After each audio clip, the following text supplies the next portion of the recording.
All right, let's move into our next discussion now. Northeast of Nigeria, especially Borno State, has witnessed an upsurge of suicide bombings in the past few weeks. Sadly indeed. Well, President Buhari says that the attacks are like the last kicks of a dying horse, and his administration is tackling it head-on.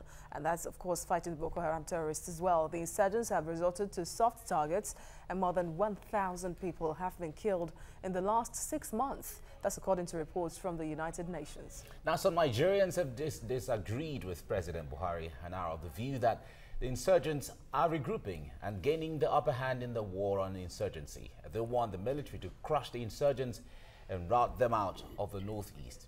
Now we have joining us now a security practitioner, Oladinde Ario, joining us in the studio. Good morning. Morning. Nice to have you join us right now. Okay. This statement is the kick of a dying horse. We have desecrated, we've decimated Boko Haram. These are the last. We've heard that since the last 4 years. Over again. We've heard that over the last 4 years.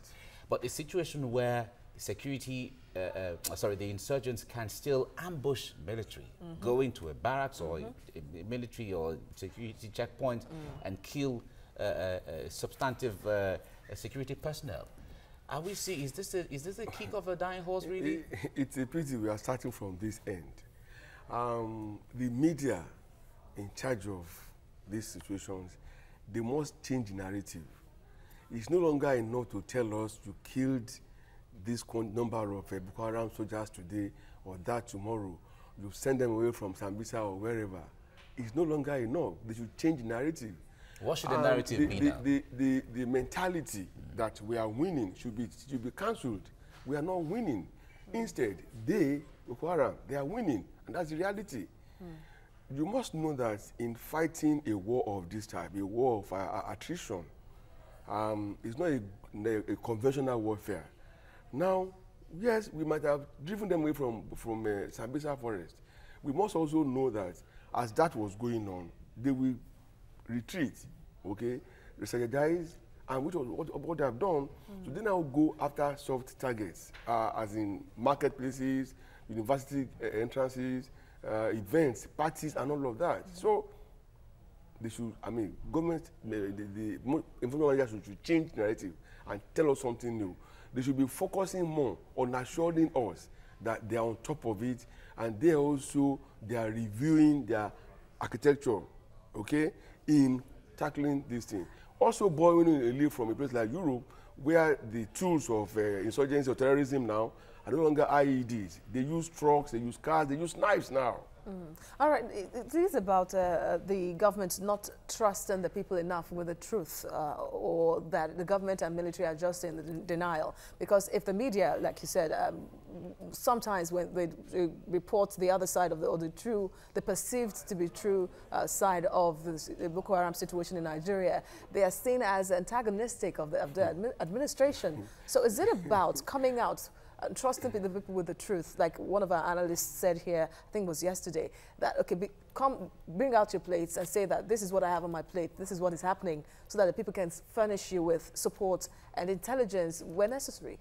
Now, over 5 years ago, I had said a lot of things regarding the way forward in this situation.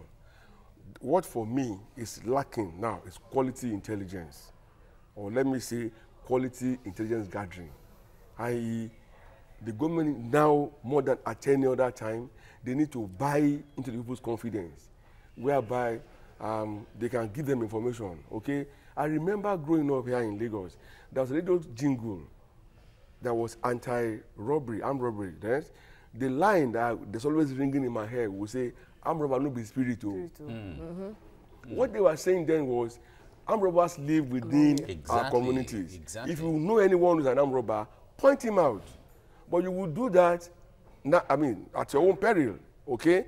Because over time, the confidence between the security and people got drastically eroded, okay? So government really needs to review, rejig, and refine the intelligence gathering so much that they will be upfront, not reactive, the way we have had it. All right, this insurgency has been on since 2009, And up until now, if government has not been able to deploy all of those, especially when it comes to intelligence, you're talking about working with the people, countering Boko Haram with ideology, counter-ideology as the case may be, would that be seen as competent enough? It's a weakness, and I must tell you this. There was a question I put to somebody, and I said, Boko Haram war, is it a war of geographical acquisition, i.e. wanting to decimate Nigeria, territorial issue, they want to cut a bit and then have their own country, or is it one of faith?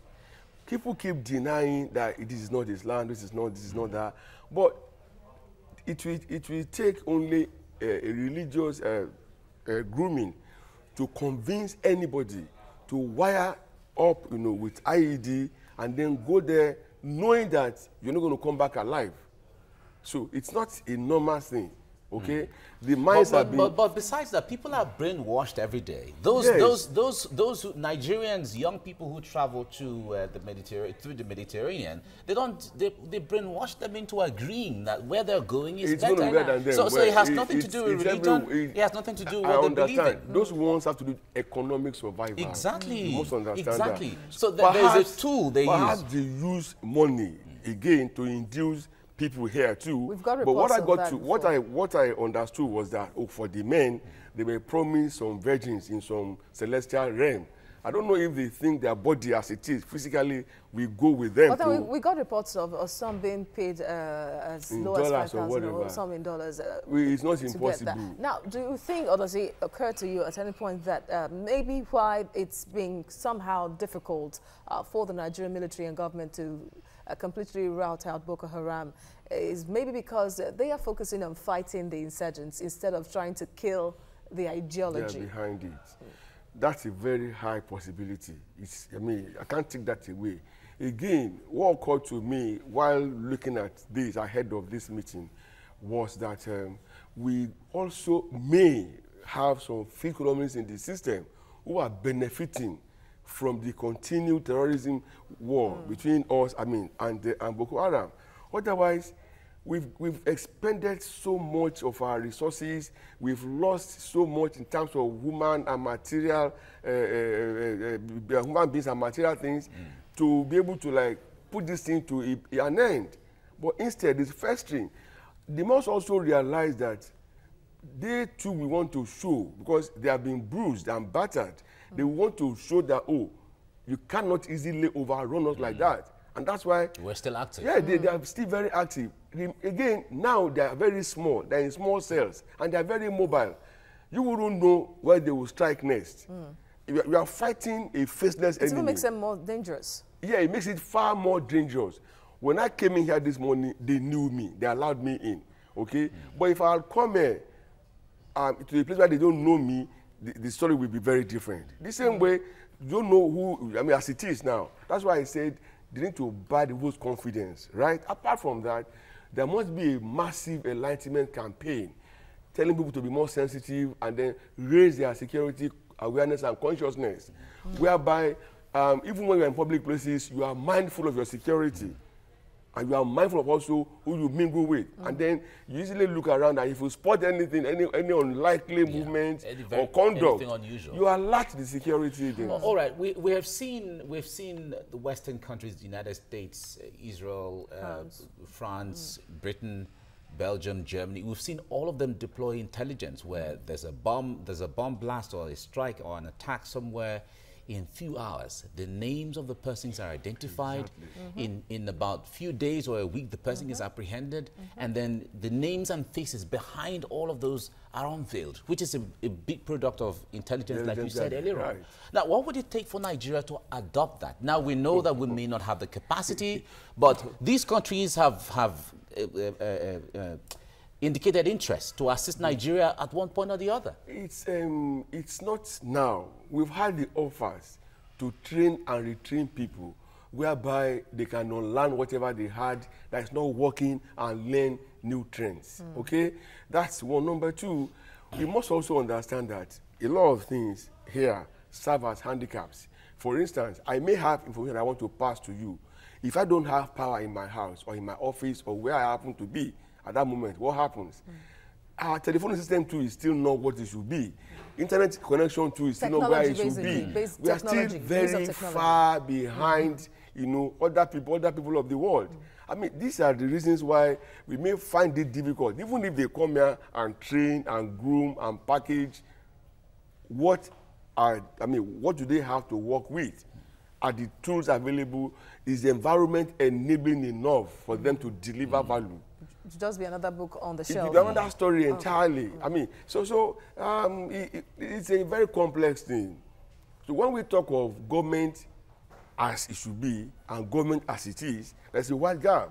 Again, there's a huge connect between the people and the government, which is even very worse. At different levels, politicians use religion and ethnic groups to decimate us. Government too cannot reach out to us. And then so there's a disconnect. A huge disconnect. So it seems a lot boils down to the political will to do what is expected at the appropriate time, because there is still the issue of our porous borders. We read an online report where somebody was saying that they mentioned specific names as those behind Boko Haram. Now, these people have come to say, I didn't know anything about them. Remember, a senator was being tried for having links with Boko Haram. What happened to it? Nothing. The writer still said that if they should go any deeper, that they might be tracing this thing to the seats of power at different points in Nigeria. These are very serious allegations. Unfortunately, you couldn't prove it. And now, but for me, as a professional, I was concerned that, oh, is it possible? And you look at it this way, I remember people who get scholarships who go to schools like Oxford and other Ivy League universities. They will end up with backstreet universities taking the huge money. So if they could do it to personal lives, what more can we not do? We are just a kind of people that I don't understand.